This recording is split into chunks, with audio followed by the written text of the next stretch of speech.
Good afternoon. My name's Audrey and I'm a student at Mississippi University for Women, and I'm currently in the bachelor's program. We're going to be talking about antibiotic-resistant bacteria and proper antibiotic usage today, and some things that we can do to maybe decrease the risk and spread of antibiotic-resistant bacteria.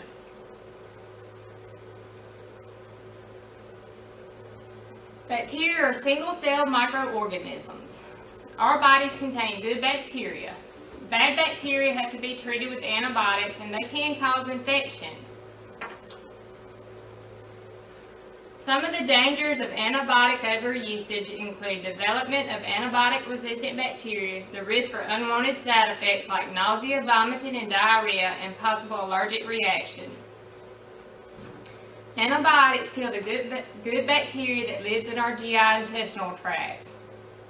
This can sometimes cause a secondary infection called C. diff to take over, which requires more medications and antibiotics to treat.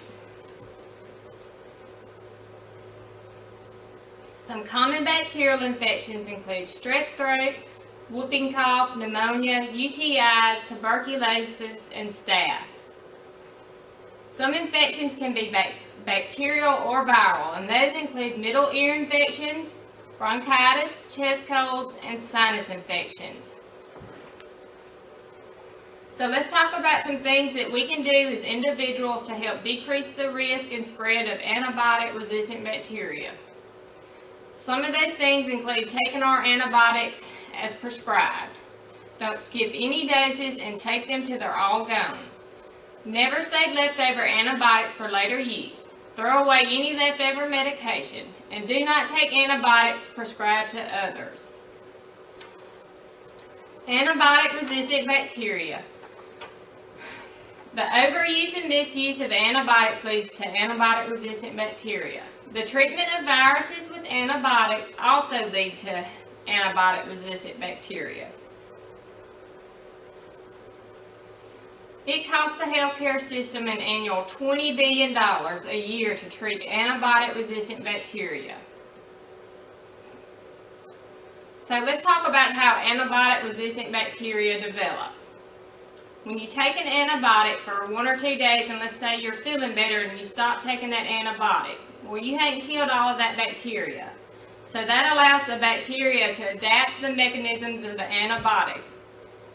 They grow and they come back with a vengeance, and then they can be spread from person to person. So that's why it's important to take all your antibiotics. Don't skip doses, take it till it's all gone so you can kill all of the bacteria. Just a little funny. Okay, how many of us know that antibiotics do not kill viruses? Good. Some common viral infections: colds or flu, most coughs and bronchitis, most sore throats, and runny nose. Viruses are microbes that are smaller than bacteria. They must have a living host, and they cannot live outside of the body's cells. They invade healthy living cells, and they cause illness. Again, antibiotics do not kill viruses. There are some preventative measures that we can do to help prevent viruses, and that includes getting vaccinated. Antivirals are available for some viruses and effective if taking them within so many hours post-exposure. Acute bronchitis is usually caused by a chest or upper respiratory tract infection. Both of these are viral. Some viral infections that cause bronchitis include the RSV virus, the adenovirus. Bronchitis will usually get better on its own. Treatment includes symptomatic relief and self-care methods. Over-the-counter medications are available. There's cough medicines. Some preventative measures include hand washing. You know, bronchitis is usually caused by a virus, so you want to wash your hands frequently. Avoid smoking and smoke exposure. Make sure your immunizations are up to date. Common cold and runny nose. They're both caused by viral infections, spread through the air, and close personal contact. Antibiotics do not help a cold or runny nose. The rhinovirus is the most common cold virus. It may cause a sore throat. Symptoms peak at 2 to 3 days and can last 10 to 14 days. That's almost 2 weeks. Some cold virus symptoms include sneezing, stuffy nose, sore throat, coughing, postnasal drip, watery eyes, mild headache, and mild body aches. Green mucus does not mean you have an infection. A lot of people want to run to the doctor when they start blowing green snot. Well, that does not necessarily mean that you have a bacterial infection. Try some over-the-counter medications for symptomatic leak. There's nasal decongestants and there's chest decongestants. There's stuff that can help relieve those symptoms. And again, preventative measures include frequent hand washing and avoid close contact with individuals who are symptomatic. Otitis media with effusions is fluid in the middle ear without symptoms of infection. Effusions are just another word for fluid. Some of the common causes of fluid buildup include allergies, irritants such as cigarette smoke, and respiratory tract infection. Antibiotics will not help effusions unless they become infected. The fluid may remain in the ear for up to a month after a viral infection goes away. Otitis media usually goes away on its own. Some signs of an acute otitis media may require antibiotics, and they include pain, redness of the eardrum, pus, fever. Otitis media is painful and is often caused by bacteria, but sometimes it can be viral. Your prescriber will usually just watch it and wait. They'll prescribe you an antibiotic based on your symptoms. It just depends on the length of symptoms, the severity of the symptoms, and fever. Symptoms of acute otitis media include ear pain, pulling at the ears, excessive crying and irritability, fluid draining from the ears, sleep disturbances, fever, headache, and problems hearing. Risk factors include children less than 2, children who go to daycare, laying a child down on their back and giving them a sippy cup or bottle. Parents, if you feed your children, you want to hold them in an upright position.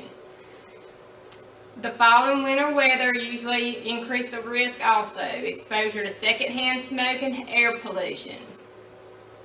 You want to seek medical care if your child has a temperature greater than 102.2, has discharged fluid, pus, or blood coming from the ears.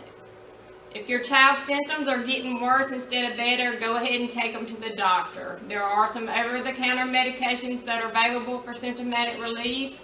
You want to check with your healthcare provider if your child is less than 2. Alright, let's talk about the flu virus. Some of the symptoms of the flu are fever, cough, sore throat, runny, stuffy nose, body aches, headaches, chills, fatigue, and possible diarrhea and vomiting. Some things you want to do. You want to stay at home, avoid contact with other people. Seek help if you are a high-risk person. That's young children, people over 65, or pregnant. There are antivirals that are available, and they may shorten the length of the virus if taken within the first 48 hours of symptoms. So you have to take that pretty quick for it to be effective.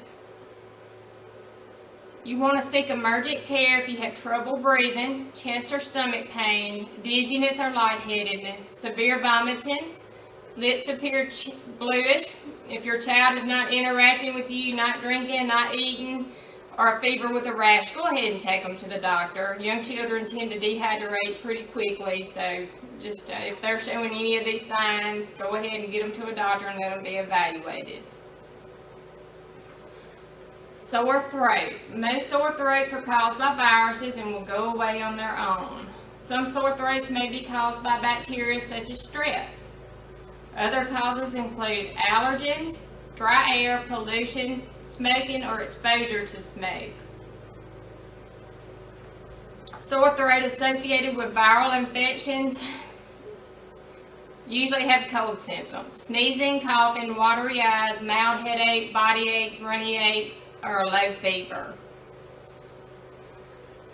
Sore throats associated with strep, they usually come on suddenly. You may have a rash with it, loss of appetite, painful swallowing, painful glands, swollen glands, petechiae on the roof of the mouth, red tonsils with white spots or streaks of pus, and a high fever. The symptoms of a viral sore throat and strep throat, sometimes they can be similar. So you may want to go to the doctor if you're in any doubt and let them do a rapid strep on you. They can determine if it's strep or not. Seek medical care if you have a fever lasting more than 2 days.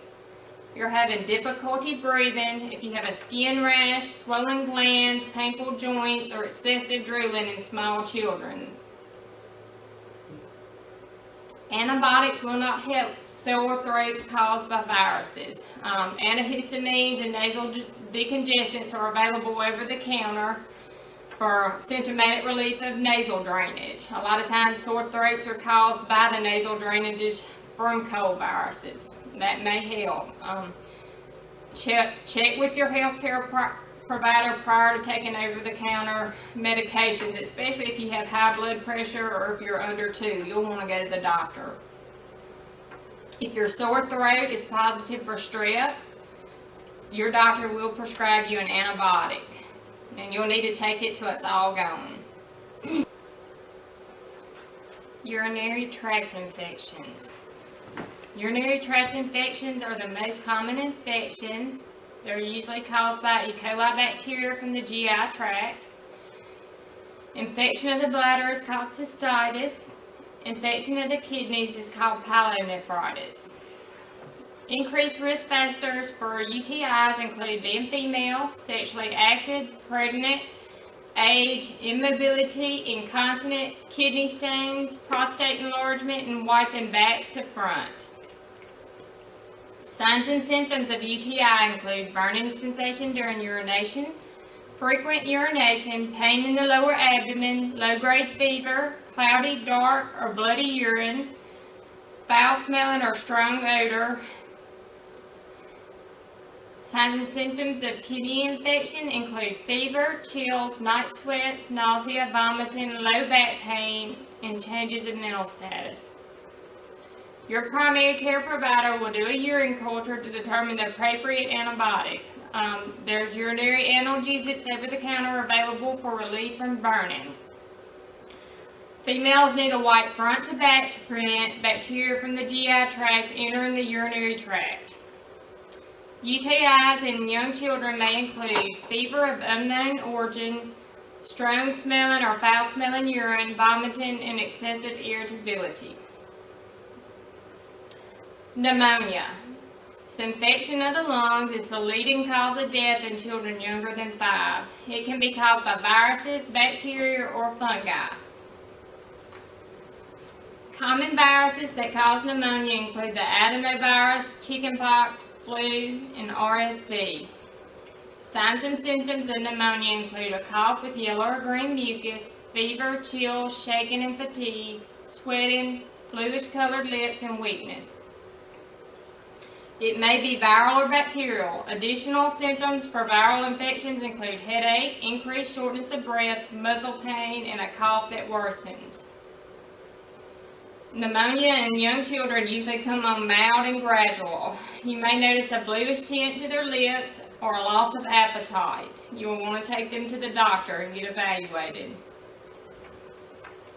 Pneumonia in older adults. They may not run a fever. Their temperature may be lower than normal body temperature. Dizziness or cough. Some of the treatments include blood work, diagnostic tests to determine if it's viral, bacterial, blood cultures. They may give you breathing treatments, IV fluids, and antibiotics, just depending on the diagnosis. You'll have to let your healthcare provider determine that. Okay, so let's review some of the things that we can do to decrease the growing problem of antibiotic-resistant bacteria. We can get vaccinated, practice good hygiene, wash your hands, and avoid being around others that are sick. You don't want to take unnecessary antibiotics because they are considered a life-saving drug, and one day they may save your life. So you don't want your body building up resistant to these antibiotics. So only take them if necessary. Does anybody have any questions? Okay, well thank y'all for coming out and hearing my presentation.